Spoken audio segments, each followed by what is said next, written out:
Hello बच्चों, कैसे हो? Welcome to our YouTube channel career planet. हम इस चैनल पर डिस्कस कर रहे थे इलेक्ट्रिक करंट इलेक्ट्रिसिटी के प्रीवियस ईयर्स के क्वेश्चन। ठीक है, तो 2 लेक्चर्स में आपने देखा, लास्ट हमने क्वेश्चन कर लिए थे। तो आज के इस वीडियो में इसका करंट इलेक्ट्रिसिटी का लास्ट वीडियो है। कुछ क्वेश्चंस और डिस्कस करते हैं हम करंट इलेक्ट्रिसिटी के। ठीक है, देखो इधर, जैसे ये 2011, इससे पहले 12 तक के क्वेश्चन हमने पहले कर लिए थे, राइट। तो 2011 का क्वेश्चन देखो, a current of 2 ampere flows through a 2 ohm resistance when connected across a battery. The same battery supplies a current of 0.5 ampere when connected across 9 ohm resistance. ठीक है, तो क्वेश्चन आपको समझ में आ रहा होगा। क्वेश्चन में आपको बोला है कि जब 2 ओम रेजिस्टेंस होगा तब तो करंट कितना फ्लो होगा, 2 एम्पियर, और जब रेजिस्टेंस बढ़ा के कर दिया 9 ओम तब करंट फ्लो होगा 0.5 एम्पियर। ठीक है, तो internal resistance of the cell कितना होता है। अब internal resistance of the cell, normal सा सर्किट बनाते हैं इसको करने के लिए पहले। ये है एक्सटर्नल रेजिस्टेंस R, ठीक है, और इसमें फ्लो करने वाला करंट का सोर्स है बैटरी, और बैटरी का खुद का रेजिस्टेंस होता है स्मॉल r, ये बैटरी का EMF E। ठीक है, अब यहाँ पर EMF तो गिवन नहीं है, सीधा करंट दिया है। जब रेजिस्टेंस 2 ओम का होगा, सपोज करें R1 ले रहे हैं हम 2 ओम, जब रेजिस्टेंस 2 ओम का था तब करंट की वैल्यू थी 2 एम्पियर। जब रेजिस्टेंस R1 को बदल के अगर मैं R2 कर देता हूँ, R2 मतलब 9 ओम कर देता हूँ, तब करंट, रेजिस्टेंस बढ़ाने से आपको पता है करंट कम हो जाता है, और करंट कम हो क्या हो जाएगा 0.5 एम्पियर। हमसे क्या पूछा है इसमें, small r, internal resistance of the battery. EMF of the battery पूछ सकते थे, वो भी निकाल सकते थे, स्मॉल r पूछा है वो भी निकाल सकते हैं। 2 ही क्वांटिटी यहाँ पर अननोन है, ठीक है, बट हमसे स्मॉल r पूछा है। ऑप्शन आप देख रहे हो स्मॉल r का। तो I1 की वैल्यू क्या होगी, I1 की वैल्यू होगी E upon R1 plus small r, और I2 की वैल्यू क्या होगी, I2 की वैल्यू होगी E upon R2 plus R। ठीक है, तो I1 की वैल्यू तो है 2, फॉर्मूला लिख दिया, I1 की वैल्यू 2 होगी, तो ये 2 equals to E upon R1 कितना है, R1 है 2, तो 2 प्लस R, और I2 की वैल्यू है 0.5 है, तो 0.5 को मैं 1 अपॉन 2 लिख सकता हूँ। E और R2 कितना है 9 प्लस R। ठीक है, तो हम क्या करें, हमारे पास 2 इक्वेशन हम बना लेते हैं। E की वैल्यू इससे निकालो, देखो इससे निकालेंगे तो 4 प्लस 2R, ये हो गई E की वैल्यू, और ये हो गई हमारी फर्स्ट इक्वेशन। ठीक है, और इधर देखो E की वैल्यू यहाँ से निकालें, तो यहाँ से निकालोगे तो 9, ये 2 ही हो जाएगा, और 2E 9 प्लस R, तो 9/2 प्लस R/2 लिख देता हूँ मैं, इक्वल्स टू E। ये आपकी हो गई सेकेंड इक्वेशन। तो मैंने यहाँ पर फर्स्ट इक्वेशन में भी E की वैल्यू निकाली, सेकेंड इक्वेशन में भी E की वैल्यू निकाली। क्यों निकाली आपको समझ में आ गई, क्योंकि फर्स्ट और सेकंड इक्वेशन दोनों में E की वैल्यू होगी, तो हम दोनों को इक्वेट कर देंगे, तो E की वैल्यू एलिमिनेट हो जाएगी, E की वैल्यू नहीं रहेगी, तो फिर बची स्मॉल r। ठीक है, तो फर्स्ट इक्वेशन से E की वैल्यू है 4 plus 2R, 4 plus 2R first equation से वैल्यू है E की, और सेकेंड इक्वेशन से E की वैल्यू है 9/2 प्लस R/2। ठीक है, तो 9/2 प्लस R/2। अभी 2R है, ये हाफ R है, हाफ 2R में से घटा दोगे, ये माइनस कर देंगे इधर लाके, तो 3/2R बचेगा 1.5R, और ये 9/2 मतलब 4.5 है, 4.5 में से 4 घटा दोगे तो बचेगा 0.5। ठीक है, अब हम क्या कर सकते हैं, स्मॉल r की वैल्यू चाहिए, तो 0.5 को हम वापस 1/2 लिख देते हैं। अब 1/2, 2 से 2 कैंसिल हो गया, r की वैल्यू आ गई 1/3 ओम। तो करेक्ट ऑप्शन कौन सा होगा, फर्स्ट। क्लियर है। इस तरह से कुछ क्वेश्चंस करंट इलेक्ट्रिसिटी कर रहे हैं, आप भी पढ़ें क्वेश्चन पहले, फिर आप उसको सॉल्व करें, 2 मिनट पॉज करके, फिर आप इसका सॉल्यूशन देखें। ठीक है, तो नेक्स्ट क्वेश्चन देखो। अगला, पोटेंशियोमीटर सर्किट। पोटेंशियोमीटर के क्वेश्चन काफ़ी metre bridge potentiometer question circuits में जरूर आते हैं, किरचॉफ लॉ पर बेस्ड और करंट पर बेस्ड। ठीक है, तो एक और क्वेश्चन देखो पोटेंशियोमीटर का। A potentiometer circuit is set up, given है the potential gradient across the potentiometer wire is, ये given है K is K volt per centimeter and the ammeter present in the circuit reads 1 ampere। ये जो ammeter है ये कितना current read कर रहा है, 1 एम्पियर, मतलब करंट की वैल्यू 1 एम्पियर है। पोटेंशियोमीटर में आपको पता है 1 एम्पियर करंट की इंपॉर्टेंस क्या होती है। चलो आगे पढ़ लेते हैं। व्हेन टू वे की इज स्विच्ड ऑफ, ये देखो इस तरह से कनेक्शन है 1 2, ये वाला पॉइंट है, ये वाला पॉइंट है और ये वाला पॉइंट है 3। ठीक है, हम क्या कर सकते हैं 1 2 को कनेक्ट कर सकते हैं और 1 3 को भी कनेक्ट कर सकते हैं, राइट। 1 2 को और 1 3 को कनेक्ट कर सकते हैं। ठीक है, फिर the balance point when the key between terminals 1 and 2 and 1 and 3 बोला है आपको। 1 and 2 एंड 1 and 3 पे आपको टर्मिनल्स का आपको बताना है। ठीक है, रेजिस्टेंस जो नीचे गिवन है वो मैं और लिख लेता हूँ यहाँ पर। फर्स्ट रेजिस्टेंस R है और सेकेंड रेजिस्टेंस X है। ये वाला रेजिस्टेंस R है और ये वाला X है। ठीक है, तो R और X के जो हमें वैल्यू चाहिए वो आपको निकालनी है। ठीक है, अब हम देखें इसमें द मैग्नीट्यूड ऑफ R और X और वैल्यू दी हुई है, लेंथ दिया हुआ है, बैलेंसिंग लेंथ दिया हुआ है L1 and L2। L1 and L2 balancing length given है। ठीक है, तो ऑप्शन इसके ये गलत है। ऑप्शन आपके पास इसमें इस तरह से हैं, ये गलत ऑप्शन लिखे हुए हैं इसमें। ऑप्शन जैसे K L2 and K L2 minus L1। ठीक है, दूसरा ऑप्शन है K L1 and K L2 minus L1। इस तरह से ऑप्शन, ताकि वैल्यू, तो ये तो ऑप्शन गलत हुआ क्योंकि डेटा तो कुछ दे नहीं रखा। ठीक है, डेटा नहीं दे रखा, हमें मतलब वैल्यू चाहिए इस तरह से ऑप्शंस में, राइट। तो इस तरह के ऑप्शन दिए हुए, K L1 L2 minus L1 भी दिया हुआ है, आप K L1 and K L2 भी लिख सकते हैं। इस तरह से ऑप्शन दे रखे हैं। तो हम समझे इस कॉन्सेप्ट को, इस जो क्वेश्चन है ये कैसे होगा वो आप देखो। तो प्लग जो हम करते हैं, मतलब कनेक्ट, जो टू वे की है, टू वे की को हम कनेक्ट करेंगे।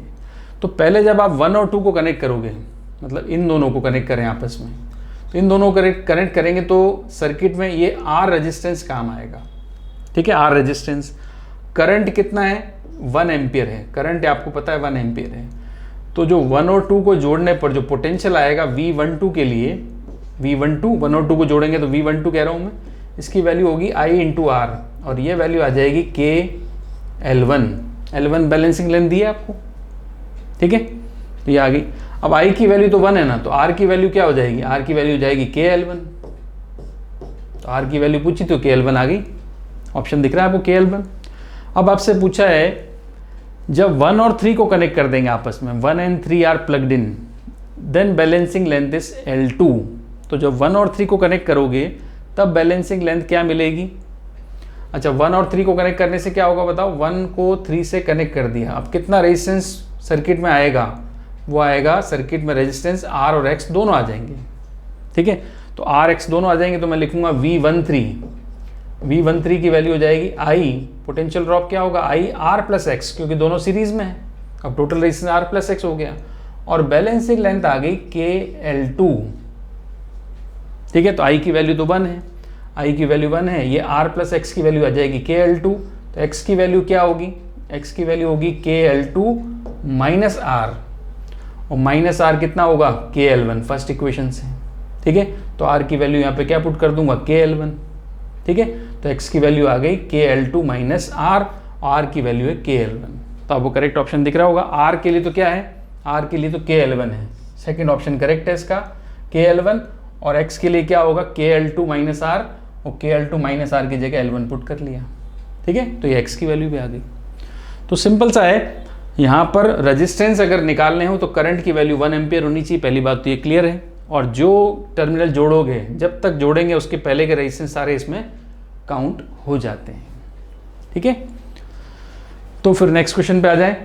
पोटेंशियोमीटर का ये क्वेश्चन हुआ, बहुत लंबा क्वेश्चन है, आराम से पढ़ें पॉज करके, फिर आप इसका सोल्यूशन देखना। चलो आगे next. See the electric circuit shown in figure, which of the following equation is correct equation for it. ये जो सर्किट दे रखा है आपको सर्किट, इनमें अगर सर्किट में आप देखो ये ऑप्शन दे रखे हैं आपको इस तरह से। तो इस सर्किट के जो ऑप्शंस हैं ये आपको दिख रहा है कि यहाँ पे EMF ले रखा है काम में, I × R मतलब पोटेंशियल ड्रॉप ले रखा है। तो EMF और पोटेंशियल ड्रॉप को बनाने मिलाकर जो इक्वेशन बनती है वो बनती है किरचॉफ सेकंड लॉ से, KVL से। तो हम यहाँ पे KVL लगाएं, तो यहाँ पे अगर हम KVL लगाएंगे तो इस पॉइंट से शुरू करते हैं। देखो ये पॉइंट हो गया A, फिर ये पॉइंट हो गया आपका B, तो ये पॉइंट हो गया C, फिर ये पॉइंट हो गया D। ठीक है, नीचे भी आपका डी हो गया, फिर ये आ गया ई और फिर ये आ गया एफ। तो आपके पास दो लूप बन रहे हैं, पहला लूप और सेकेंड लूप। ठीक है, दो लूप बनेंगे, फर्स्ट ये और सेकेंड ये, राइट। तो हम फर्स्ट लूप लगा लें, पहले हम लगा रहे हैं, लूप ले रहे हैं हम, loop A B C D A, ऊपर वाला लूप ले रहे हैं। ठीक है, तो ऊपर वाला लूप लेंगे तो आप देखो सबसे पहले ए से बी जाएंगे और I into R, potential drop आया I इंटू आर। अब करंट की डायरेक्शन और ट्रेस करने की डायरेक्शन सेम है तो मैंने प्लस आई आर लिख दिया। बी से सी कुछ नहीं, खाली है। सी से आगे चलें, अब बताओ करंट इसमें कितना है, इसमें करंट तो I1 है। ठीक है, तो सी से आगे चलेंगे तो I1 R1 आएगा, डायरेक्शन सेम है इसलिए प्लस का I1 R1। फिर यहाँ पर आएंगे तो बैटरी का माइनस साइन पहले मिला तो इसको लिखेंगे माइनस E1 इक्वल टू हो जाएगा 0। ठीक है, ये लूप स्लो मैंने लगा दिया, राइट। अब मुझे E1 माइनस का नहीं चाहिए, मुझे तो E1 प्लस का चाहिए। तो इन सारी वैल्यूज़ को मैं इक्वेशन में लेफ्ट साइड में लिखी हुई है, सबको राइट में ले जाता हूँ, सबको राइट ले जाता हूँ। देखो तो यहाँ पे 0 लिख दिया मैंने, सबसे पहले E1 ले गया तो E1 आ गया। ठीक है, फिर ये IR ले गया तो माइनस का IR आ जाएगा, फिर ये भी उधर ले गया तो माइनस का I1 R1 आ जाएगा। ठीक है, अब आपको क्लियर है कि I की वैल्यू क्या है, जो स्मॉल I लिखा है, इस ब्रांच में करंट I1 है, इस ब्रांच में करंट I2 है, तो I1 भी गया, इधर से I2 भी आया, वो भी चला गया, तो I की वैल्यू क्या है, I1 प्लस I2, ये तो सबको पता है। तो स्मॉल I की वैल्यू पुट कर दो, स्मॉल I की वैल्यू पुट कर देते हैं I1 plus I2, I1 plus I2 R minus I1 R1। ठीक है, ये वैल्यू है इक्वल टू 0, ये इसका करेक्ट आंसर है। ठीक है, तो E1 माइनस I1 R1, ये माइनस I1 R1 है यहाँ पर, माइनस I1 R1, तो ये इक्वेशन बनती है, इक्वेशन करेक्ट है इसकी D। ठीक है, E2 वाली तो है ही नहीं, E2 वाली ली नहीं हमने, तो E1 वाली में देखा तो E1 वाली में आ गया। E2 वाली में चेक करोगे तो आपको डिस्टर्बेंस मिलेगा, माइनस साइन की गड़बड़ मिलेगी, तो साइन की गड़बड़ यहाँ पे भी थी, तो ये आंसर इसका करेक्ट है फर्स्ट लूप के हिसाब से। ठीक है, आप चाहो तो सेकंड लूप पे भी इक्वेशन लगा सकते हो। देखो मैं सेकंड लूप पे लगा के बताऊं तो सेकंड E2 वाला लूप कौन सा होगा, E2 वाला लूप ले लेते हैं हम, E से लेते हैं, चलो D C E F D, कोई भी लूप लो, ऊपर वाला नीचे वाला दोनों लूप लेके देखना है आपको कि E1 वाला ऑप्शन करेक्ट है कि E2 वाला। 2 में E1 है, 2 में E2 है। ठीक है, तो D से C चल रहे हैं, तो D से C चलें तो सबसे पहले बैटरी E1 मिली, E1 तो बैटरी E1 मिली तो प्लस E1 लिख दिया, फिर यहाँ पर माइनस I1 आ रहा, माइनस I1 R1 आएगा, फिर यहाँ पर ये माइनस E2 मिल गया और ये I2 R2 मिल गया। ठीक है, प्लस का, डायरेक्शन और ट्रेसिंग सेम है इसलिए प्लस का, और यहाँ पर चल रहे थे हम ऐसे, करंट सामने से आ रहा इसलिए मैंने लिया था माइनस का।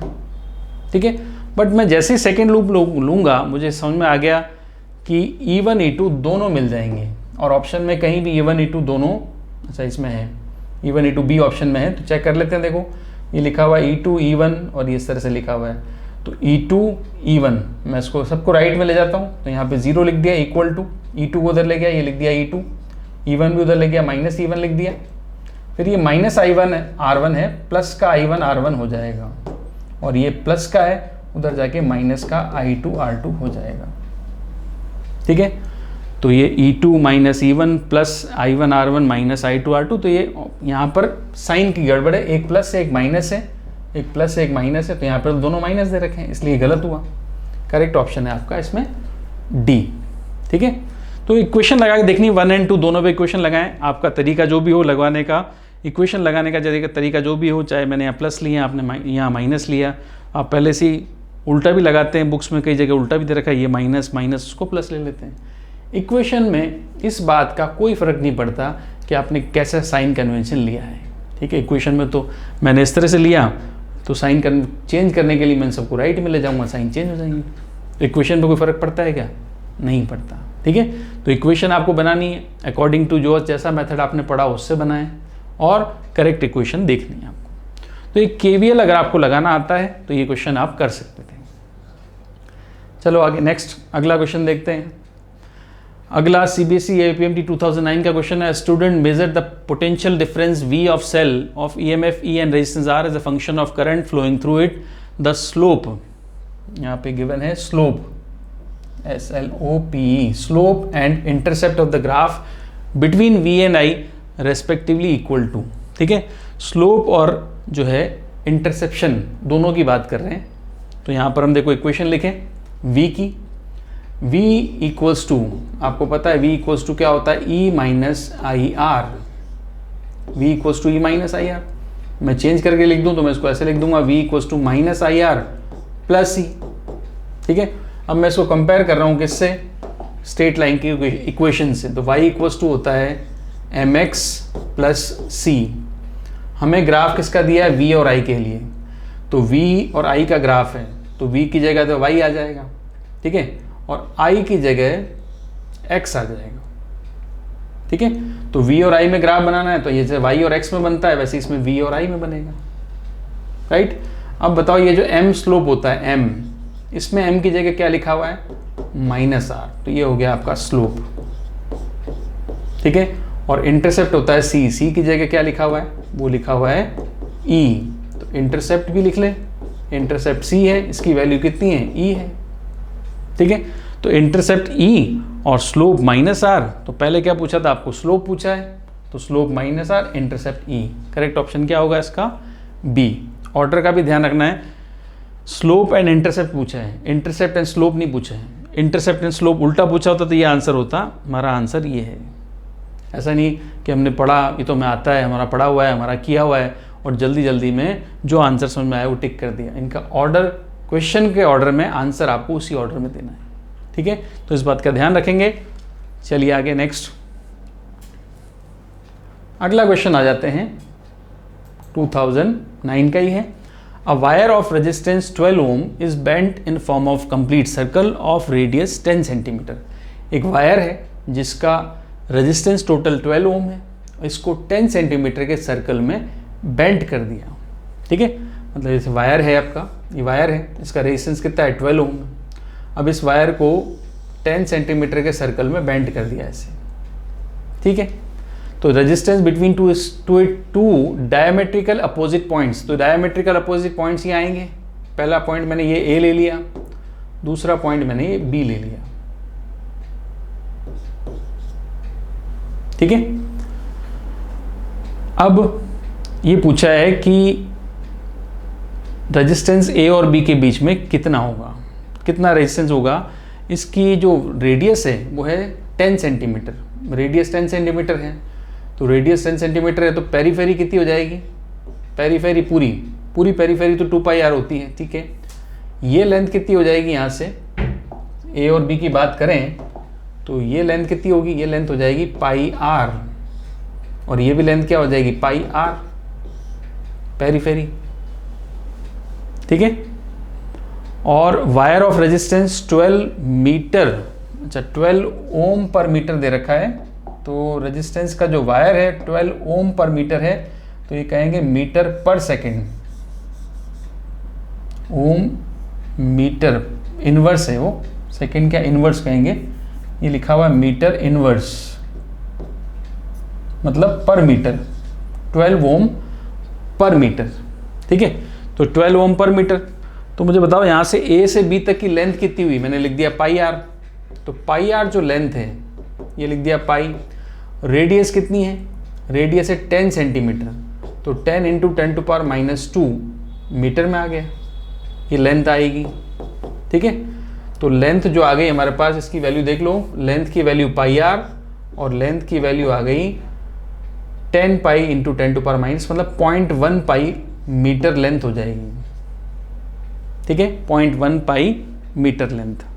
राइट, अब आपको दिया है 12 ओम पर मीटर, तो लेंथ हमारे पास जो है AB की लेंथ वो है 0.1 पाई मीटर। ठीक है, तो मैं इसको दो पार्ट कर देता हूँ, एक तो मैं कर देता हूँ ACB, एक कर देता हूँ ADB। तो RACB ऊपर वाला पार्ट हो चाहे नीचे वाला RADB, इनकी दोनों की रेजिस्टेंस सेम होगा, इन दोनों की लेंथ भी सेम होगी, और रेजिस्टेंस आपको पता है 12 ओम पर मीटर है, तो मल्टीप्लाई कर देंगे 12 इंटू 0.1 पाई मीटर, राइट, ये आ गया। अब हम देखें ध्यान से, तो रेजिस्टेंस की वैल्यू दोनों पार्ट की वो आ गई 1.2 पाई ओम, ठीक है। तो अगर दो रेजिस्टेंस है, ऊपर वाला रेजिस्टेंस ले लें फिर नीचे वाला ले लें, दोनों का रेजिस्टेंस कितना है 1.2 पाई ओम, ऊपर वाला फिर नीचे वाला। ए और बी तो आपके ये आ गया ना पॉइंट, ये ए है ये बी है, ये ऊपर से सी से होते हुए जाता है, ये नीचे डी से होता हुआ जाता है। तो ए सी बी का रेजिस्टेंस हुआ 1.2 पाई ओम और ए डी बी का रेजिस्टेंस हुआ 1.2 पाई, तो ये भी 1.2 पाई, ये भी 1.2 पाई। तो आर ए बी का इक्वलेंट कितना आ जाएगा, अब आ जाएगा पैरेलल में, आपको पता है दो सेम रेजिस्टेंस हैं तो 1.2 पाई डिवाइड बाय 2 कर देते हैं। आर आर होता तो r बाई 2, तो कर दिया r बाई 2, ठीक है।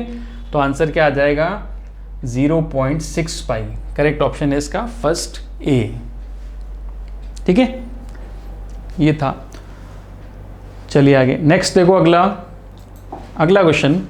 इन a circuit shown the current through the 4 ohm resistance is 1 ampere. 4 ओम कौन सा है भाई, डायग्राम देखो, ये डायग्राम दे रखा है आपको।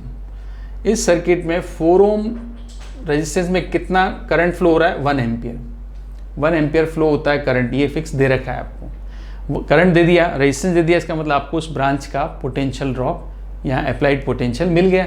तो बताओ कितना पोटेंशियल होगा इस पर, ये होगा 4 वोल्ट।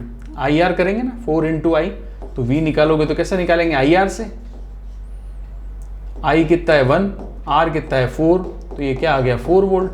तो मैंने 4 वोल्ट पुट कर दिया यहाँ पर, ठीक है। अब 4 वोल्ट इस पे, तो इस पे भी क्या होगा 4 वोल्ट होगा, इस पे भी तो 4 वोल्ट होगा, ठीक है। तो पैरेलल में दोनों 4 वोल्ट होगा। अब आगे चलें तो आप देखो इधर पूछा है कि M और N पॉइंट के बीच में आपको क्या निकालना है potential difference. M N point दिख रहे हैं आपको, ये M है ये N है, इन दोनों पॉइंट्स के बीच में पोटेंशियल डिफरेंस निकालना है। और पोटेंशियल डिफरेंस क्या होता है, हमें क्या पूछा है वी एम एन में, लिख देता हूँ, देखो एम एन के बीच में पोटेंशियल डिफरेंस बोला है। तो करंट जो होगा, जो करंट यहाँ पर आएगा वो सपोज कर लिया मैंने I2, तो I2 करंट आ रहा है, तो I2 इंटू रेजिस्टेंस कितना है 1 ओम है, तो ये आंसर आ जाएगा। मगर ये आंसर आने के लिए हमें किसकी जरूरत पड़ेगी I2 की, करंट की। तो अगर आपको पता है कि ऊपर करंट 1 गया, 1 एम्पियर करंट ऊपर गया, तो नीचे जो करंट I2 मैंने माना है ये कितना जाएगा, I1 की वैल्यू तो 1 एम्पियर है, ठीक है भी, तो I2 कितना है, जबकि ये पैरेलल कनेक्शन दिख रहा है आपको, वोल्टेज तो सेम होगा, ऊपर और नीचे वोल्टेज सेम होता है क्योंकि पैरेलली कनेक्टेड है, ठीक है। क्या ये बात क्लियर है, मैं बोल रहा हूँ ऊपर और नीचे ये दोनों पैरेलल कनेक्शन है, तो पैरेलल कनेक्शन में वोल्टेज तो सेम होगा, और वोल्टेज हमने निकाल दिया 4 वोल्ट, इस पे भी सेम होगा, और इन दोनों पे वो ले लो चाहे इन सब पे ले लो 4 वोल्ट सेम रहेगा। तो अगर पैरेलल में पोटेंशियल सेम रहता है, पोटेंशियल आपको पता है कितना है 4 है, अगर आपको रेजिस्टेंस का पता लग जाए, इसका मतलब रेजिस्टेंस अगर आप टोटल निकाल लें तो वोल्टेज और रेजिस्टेंस की हेल्प से हम I2 निकाल सकते हैं, ठीक है। तो एक बार मैं वापस सर्किट बनाता हूँ, देखो सर्किट बना रहा हूँ मैं, 4 और 3 दो रेजिस्टेंस हैं, 4 इंटू 3, तो पैरेलल निकाल सकते हैं, इसका इक्वलेंट निकाल सकते हैं। 4 इंटू 3 का इक्वलेंट 4 और 3 का इक्वलेंट 4 इंटू 3 अपॉन 7, तो आ गया 12/7 ओम, ठीक है। नीचे आ जाएं तो यहाँ पर सॉल्व करें तो 0.5 तो ये हो जाएगा 0.25, और ये कितना दिया है यहाँ पर 1, ये पॉइंट है आपका N और ये पॉइंट है आपका M, ठीक है। तो ये तो 1 ओम है। अब वोल्टेज तो दोनों पे सेम है ना, ये 4 वोल्ट, ठीक है। तो ये देखें ध्यान से, 4 वोल्ट अगर सेम है तो ऊपर तो चलो करंट चला ही गया, ऊपर वाला करंट तो पता ही है आपको, नीचे वाला करंट हम निकाल सकते हैं।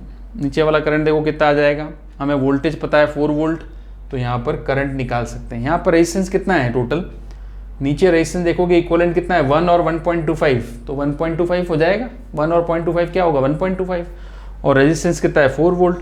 हमें चाहिए था करंट I2। अब I2 की वैल्यू कैसे आएगी, देखो I2 इक्वल्स टू आएगा V अपॉन R इक्वलेंट, और V तो आपको पता है 4 वोल्ट है, ऊपर भी था इसलिए नीचे भी 4 वोल्ट होगा, और R इक्विवेलेंट कितना है 1.25 ओम।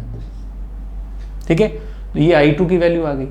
अब 1.25 है, ठीक है, 1.25 हो गया, तो 1.25 को क्या लिखेंगे 5/4 लिखेंगे। 1.25 को आप 5/4 लिख दोगे, तो 5/4 लिख दिया तो 4/5/4 तो हो जाएगा 16/5 एम्पियर। इस तरह से जैसे ही I2 की वैल्यू निकाली आपने, I2 की वैल्यू कैसे निकाली, वोल्टेज हमें जो ऊपर का करंट दे रखा था, करंट को रेजिस्टेंस से मल्टीप्लाई करके जो वोल्टेज हमें मिला वो वोल्टेज सेम हमने यहाँ पे अप्लाई किया और इक्विवेलेंट रेजिस्टेंस नीचे वाले इस पार्ट का इक्विवेलेंट रेजिस्टेंस निकाल दिया, जो कितना आया 1.25, और 1.25 डिवाइड करके करंट की वैल्यू निकाल दी। अब यही करंट I2 यहाँ आएगा, यहाँ आया I2 1 से मल्टीप्लाई होगा, इसका मतलब VMN की वैल्यू कितनी है, I2 तो है, तो VMN की वैल्यू क्या होगी, I2 1 तो है, तो I2 की वैल्यू कितनी है 16/5।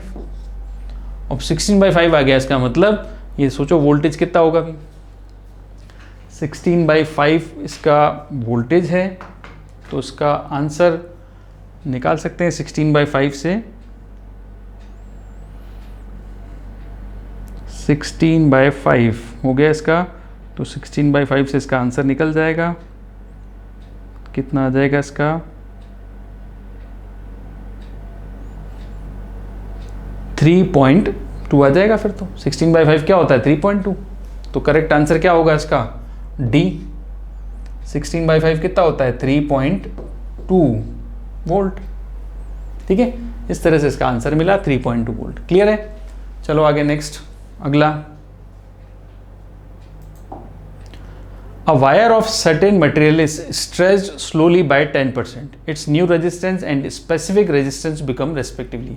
किसी वायर को धीरे धीरे से स्ट्रेच करके उसकी लेंथ को 10% बढ़ा लिया गया। अब स्ट्रेचिंग के केस में लेंथ के साथ क्या रिलेशन होता है ये हम पढ़ चुके हैं, R प्रोपोर्शनल टू L² होता है।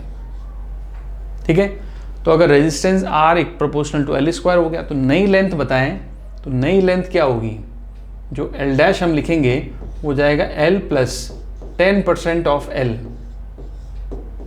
अब 10% ऑफ L कितना होता है, L प्लस 10% ऑफ L, तो 10% ऑफ L मतलब 10% के लिए 100 से डिवाइड कर देंगे इनटू L, 0 से 0 कट गया, पॉइंट L आ जाएगा, तो L' की वैल्यू होगी L प्लस पॉइंट L। ठीक है, L प्लस 0.1 L, तो नई लेंथ जो आ जाएगी वो आ जाएगी 1.1 L। ये 0.1 L पहले तो L था, ये 0.1 L उसका 10% हमने इसमें जोड़ दिया, तो नई लेंथ क्या आ गई 1.1 L। ठीक है, तो ये जो फॉर्मूला होता है स्ट्रेचिंग के केस में, ये फॉर्मूला हम लगा लेते हैं, तो R/R' इक्वल्स टू L का स्क्वायर अपॉन L' का स्क्वायर। तो L की वैल्यू तो L² है, चलो ठीक है लिख दिया, मगर L' की वैल्यू कितनी है 1.1 L का स्क्वायर। ठीक है, तो बेटा L² से L² तो कट गए, 1.1 का स्क्वायर करेंगे तो आएगा 1.21। ठीक है, तो R' को यहाँ मल्टीप्लाई करो, 1.21 को यहाँ मल्टीप्लाई करो, तो R' की वैल्यू आ गई 1.21 R। तो लेंथ को अगर 10% बढ़ाएंगे तो रेजिस्टेंस हो जाएगा 1.21 टाइम्स में पूछा है तो 1.21 टाइम्स। अगर आपसे परसेंटेज में पूछा होता तो आप बता सकते हो कितना परसेंट रेजिस्टेंस इंक्रीज हुआ, तो वो पहले था R, अब हो गया 0.21 R, तो ये 21% इंक्रीज हुआ। ठीक है, जैसे 1 का 1.5 होता तो 50% ऐड हो गया, 1 का 2 हो जाता तो 100% इंक्रीमेंट होता, तो 1 का 1.5 होता 50%, यहाँ तो 1 का 1.5 नहीं 1 का 1.21 हुआ, तो 21% यहाँ पर R बढ़ गया, 1.21 टाइम्स हो गया। ठीक है, तो रेजिस्टेंस तो मिल गया, बट इसके अलावा आपसे रेजिस्टेंस पूछा है स्पेसिफिक, तो मैं आपको पहले ही बता चुका हूँ स्पेसिफिक रेजिस्टेंस या रेजिस्टिविटी जो होती है वो डिपेंड करती है ओनली टाइप ऑफ मटेरियल पे। तो यहाँ पे स्ट्रेच करने से मटेरियल कभी नहीं बदलता, इसलिए रेजिस्टिविटी रहेगी सेम और रेजिस्टेंस हो जाएगा 1.21 टाइम्स। ठीक है, तो 2008 के हमने क्वेश्चन कर लिए, अप्रॉक्सीमेटली 30 क्वेश्चन हमने किए हैं 2019 से लेकर 2008 तक। ठीक है, तो अगर आप चैनल को फर्स्ट टाइम विजिट कर रहे हैं तो सब्सक्राइब करना ना भूलें और लाइक और शेयर भी करें। तो हम मिलते हैं अगले वीडियो में। इसके बाद हम अगले वीडियो में मिलेंगे कुछ और PYQs के साथ नेक्स्ट वीडियो में। टिल देन गुड बाय, पढ़ते रहिए।